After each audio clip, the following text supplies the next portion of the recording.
something good today. Hey y'all, Chase here from Dad Does Dinner. Today we're going to be grilling a turkey. Now grilling a turkey, it may sound intimidating, but I'm going to show you just how simple it can be.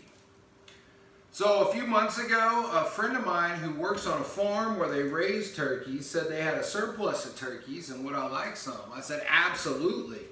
He shows up with 5 of them. I gave 2 of them away, cooked 1 right away, and put the others in my freezer. So this is the last one that I have. What's really nice about these turkeys is they're not raised on a giant farm with thousands of turkeys. It's more like a small plot of acreage with hundreds of turkeys, and thus the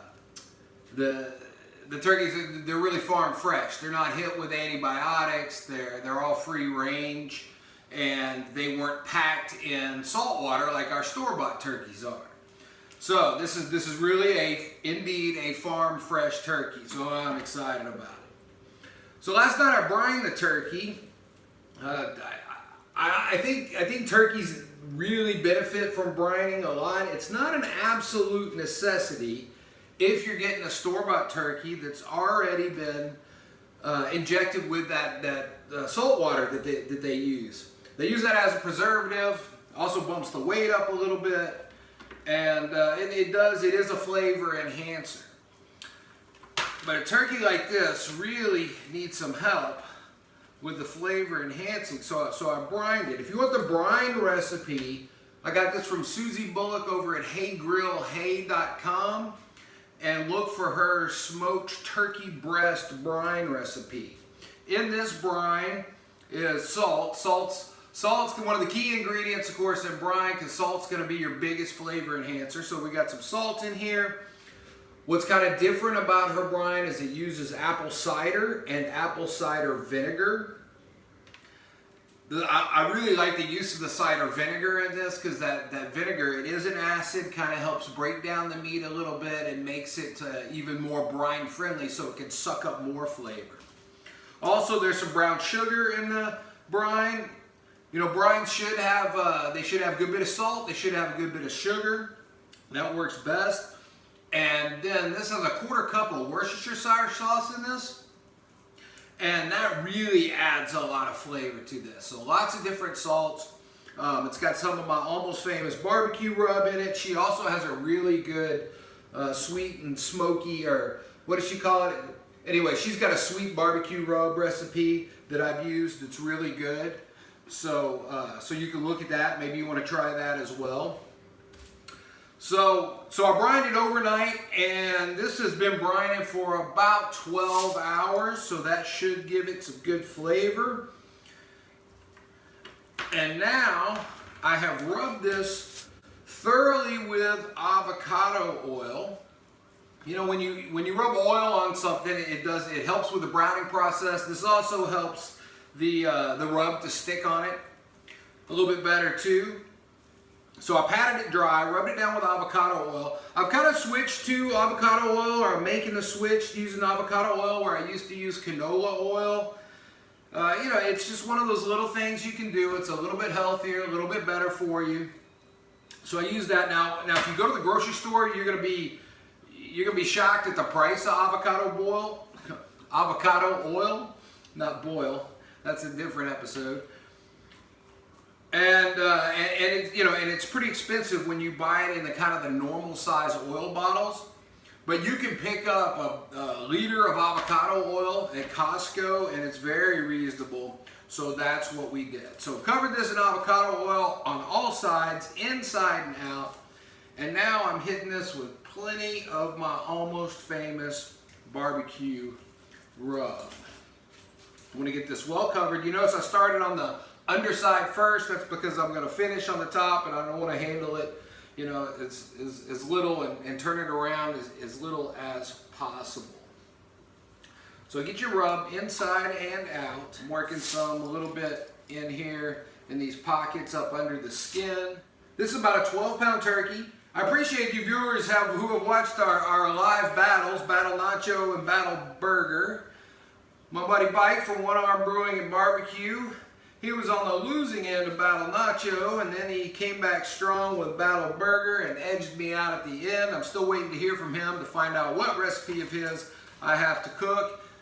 And he's still hemming and hawing on the Enchiladas Verdes episode that he's supposed to do for me for losing Battle Nacho.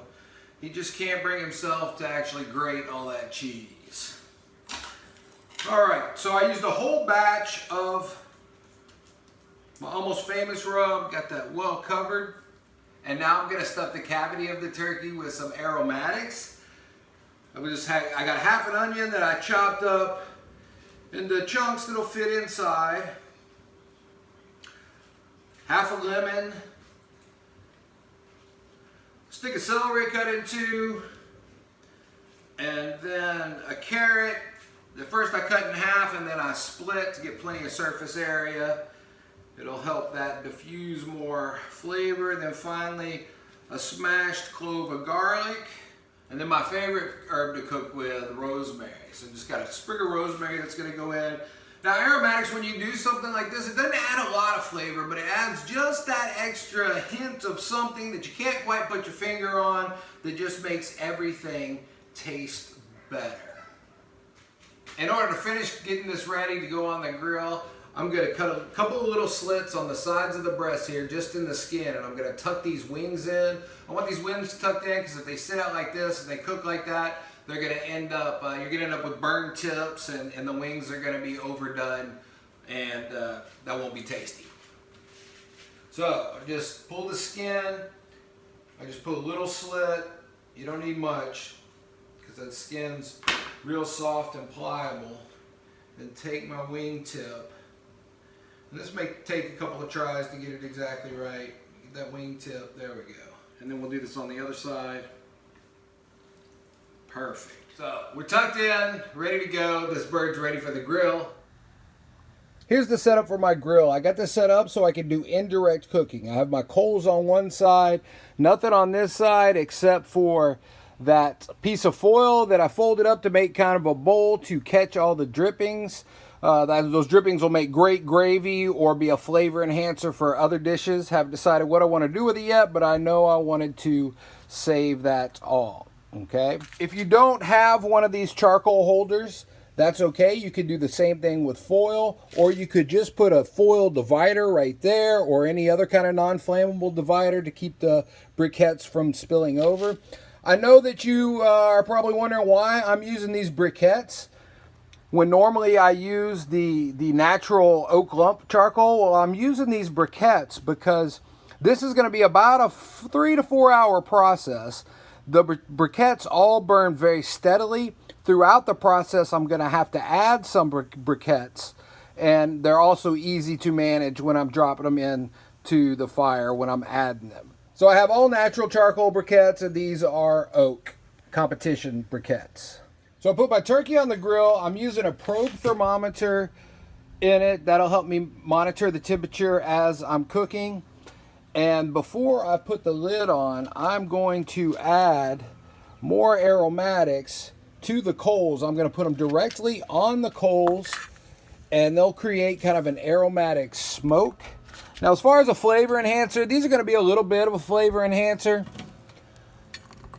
The main thing it's going to do is piss my neighbor off for not inviting him over here again when he smells all of this goodness cooking on these coals. All right, so the plan is to cook this and check it about every 45 minutes, see if I need to add coals, and I will rotate the turkey so it cooks evenly on all sides. It's about a 12-pound bird. I expect it's going to take 3 to 4 hours. I want to show you my brine setup in case you don't have room in your refrigerator to brine a turkey overnight. So I've got a square ice chest, and this one's one of those Igloo Ice Cube ice chests that I use for this. And what I do is this. I take a plastic trash bag and I'll put it on the inside of a 5-gallon bucket, and then put my turkey in with about half a bag of ice, about 4 pounds of ice, and then you just drop the turkey right in. Then you pour your brine over, And make sure that the plastic bag that you're using isn't one of those scented trash bags, because that'll cause you a whole lot of hurt. If you're following a brine recipe, you'll find that most brines don't include enough liquid to cover the entire turkey. That's okay. Once you get the ice in there, the turkey in there, and all the brine from the recipe in there, then you just keep adding water until the entire bird is submerged. If you want a basic brine recipe that works really well, I borrowed this from my buddy Alton Brown. Last time he was in my living room, he mentioned that he uses a pound of salt, a pound of honey, and a quart of vegetable broth for his turkey brine. I've used that before and it does come out really well. 45 minutes have gone by. I've given the bird a quarter turn, so now that this side is facing the heat, I'm also going to go ahead and add 4 more briquettes.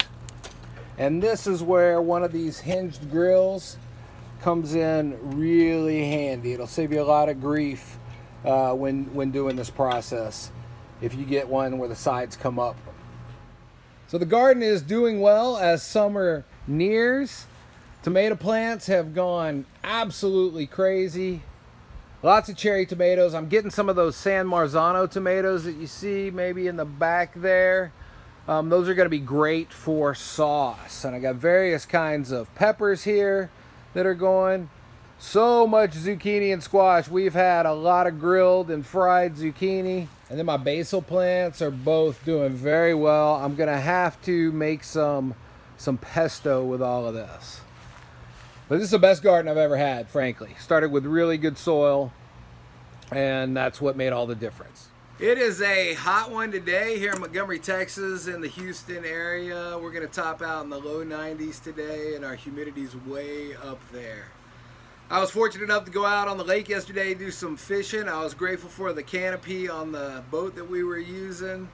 We didn't catch a darn thing, but gosh, it was nice to be out there for 5 hours putting around on the lake. Lots of fun with my buddy Michael. He's part of the outreach group that I belong to. So a couple things to note about grilling this turkey, okay? If you want more of a smoky flavor, now this will have a light smoky flavor because of the charcoal. So whenever you use charcoal, inherently you're gonna have a smoky flavor. If you want more smoke on it, I recommend I recommend a wood that's going to give you a lighter tasting smoke. Maybe an apple or a peach. Pecan would also work well. And I also would recommend the wood chips. Those are the finer chips that you could get really in almost any grocery store. Soak them in some water, at least for a couple of hours. That'll keep them from catching fire too quickly. And put them on a handful at a time. If you want a stronger smoky flavor, then you could go ahead and get the wood chunks. The chunks you don't need to worry about soaking in water because you can't soak them really long enough for that water to penetrate and do any good anyway, like it will with the chips. So heavier smoke, go with chunks. Lighter smoke, go with the chips.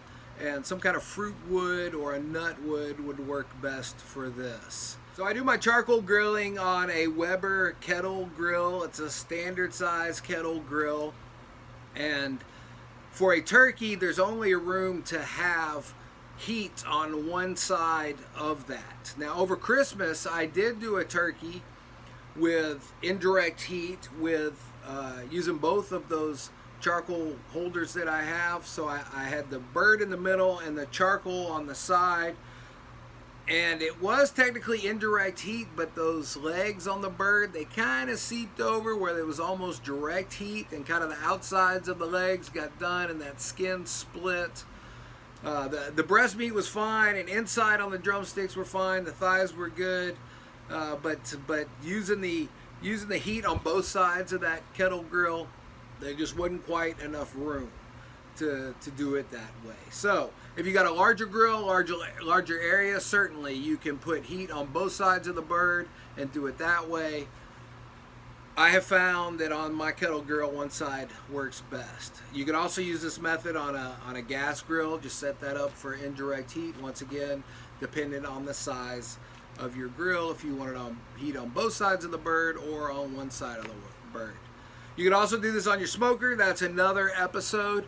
I do find when smoking turkey, I've yet to get the right combination where I get enough smoke that gets into the meat but does not turn the skin bitter, and I really like poultry skin.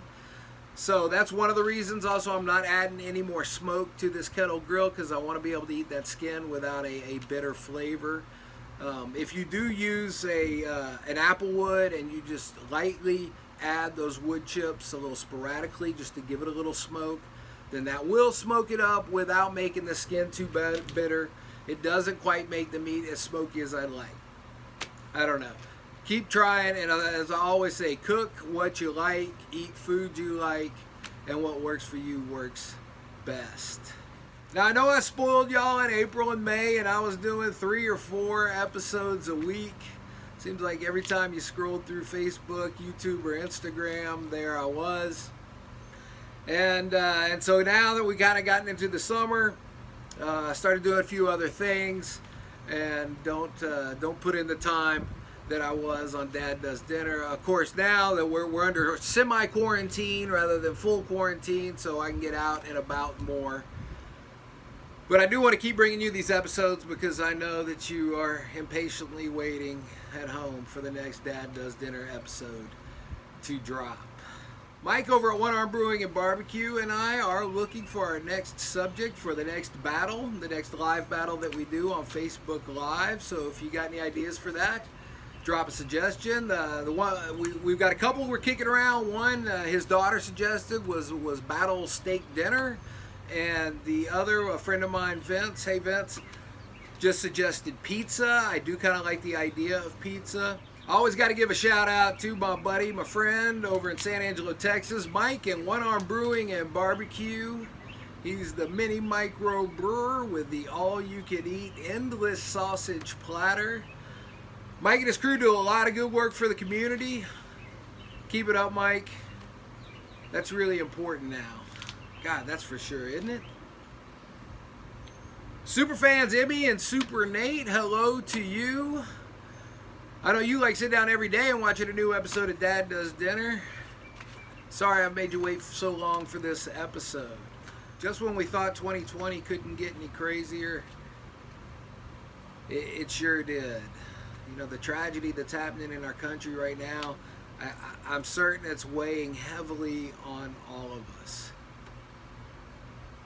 And it's time for you to do something about it. And doing something about it, it's not sitting at your keyboard and firing off an angry post on Facebook or posting some article that is an opinion that skews the facts, that just fits with your ideological beliefs. All that does is divide us further and create more anger. But you got to take action. And we can take action in so many different ways. You take living action in the way that you live your life. I'm blessed to have a job where I teach students, and we create things, and we have theater as our outlet, and the shows we put on, the people who are in the shows, they can all express our point of view. And I'm grateful for that, and certainly lucky to be in that position. If you're not in a position that you are inherently able to take a tangible action like that, then certainly just check yourself. Make sure your mind's open. Make sure you're finding gratitude in everything around you. Making sure that you're doing something good for something else, that you're treating everybody equally, and if somebody needs a hand up, you're reaching out. Certainly making donations to organizations is an easy way to take action. Not all of us are able to do that. I certainly understand that. But just look inside your heart. See what it is that you're about. And when it all comes down to it, folks, just get out there and do something good for somebody else. And that will make all the difference in the world, especially in a time like this. All right, another 45 minutes has gone by, so we did another quarter turn, now with the backside towards the heat. I'm going to go ahead and add 2 more briquettes just to keep that heat steady. You see I've got some black left on the ones that I'd added before, so I don't want to add too much to raise that temp too much. We're cruising along at a temperature of between 275 and 300. Everything's looking good. I am guessing another hour, hour and a half on this bird. So we get this one last turn. My bird is really close to being done. Got an internal temperature of 149 right now. I'm shooting for about 155 to 160. I am gonna add 3 more briquettes, and I bet we have about 20 to 30 minutes left before we are done. You'll notice I'm not doing any basting of this bird as we go along. Basting really doesn't buy you the juiciness that you think it does, because that juice just runs right off the skin. So we are at 160 degrees after 3 hours, and this bird is ready to come off the grill. My gosh, it looks good, and it smells even better. So the plan here is to wrap this right away, and then I'm gonna wrap it in some towels and put it in a cooler. We're not gonna eat this for a few hours. I know that way the bird will rest and it will stay warm. First, I'm gonna go ahead and pull out all our aromatics that we stuffed in, because at this point they're not gonna do us any more good, and then I'm gonna wrap it tightly and into the cooler. Note that each time I did one of those quarter turns, I poured the juice out of this cavity into that foil boat that I made at the bottom of our grill. After I get this wrapped up, I'm gonna go put that in a container and save it for use some other time. So here's the drippings that came off the bird in my little foil boat here. I'm gonna carefully remove this, put it into a container, seal it up. If I wanted to eat this sooner, I would loosely tint that bird under the foil and let it rest for about an hour. And I would take my drippings and turn it into a gravy. But as I said, this is gonna take place several hours from now, and I'm not sure if I'm gonna do a gravy right now or maybe save this for some kind of good something later. Total cook time on that turkey was 3 hours at 250 to 300 degrees. And I just snuck a taste of those drippings, and my God, they are fantastic. They hit all the notes that I like. It's sweet, it's salty, a little bit smoky. So looking forward to eating this turkey later on. And now it's time to head to the pool. So this has been in the cooler for 5 hours. I just want to show you how hot it is. So we open it up and we still have steam coming off of it. So it's hot and ready to eat. We're gonna cut it up and take a bite. All right, so I'm just gonna cut off this breast. When I work with a turkey, I like to use a small knife. Just make sure it's real sharp, one you can handle well, whatever your favorite knife is. Cut down, and I'll turn it, and I'll cut into it. So I've got the nice piece of breast here, nice and hot. Now I'm gonna give it a taste. I like the skin on mine. Feels pretty moist. Turned out just right. It's moist and tender. That skin's got that sweet and salty and smoky rub on it. Very tasty. I'm very excited about this turkey. A little barbecue sauce would go great with this. So hopefully I've taken the mystery out of grilling a turkey. It's really simple, easy to do, a little indirect heat, a good rub, brine it, and you're all good to go. So I'm gonna finish cutting this up, add a few sides to it, and then we're gonna be ready to eat dinner. Okay, so I've carved up the bird, and now with those drippings that I'd made earlier, I went ahead and warmed them up, and now I'm just gonna ladle some of these drippings over this to really echo the flavors of the rub. And not everybody likes this on there, so I'm doing this just for some of the bird. Sometimes the boys like the legs, so that's how I left those whole. Now, I'm gonna take a taste of this dark meat. And that is just dynamite. The dark meat's my favorite. Dark meat's always juicier. It's got a little more flavor to it. And now that we've added some of these drippings over it, it's made it that much more special. Okay, I think we're ready to eat. We'll see y'all next time. Let's all do something good today.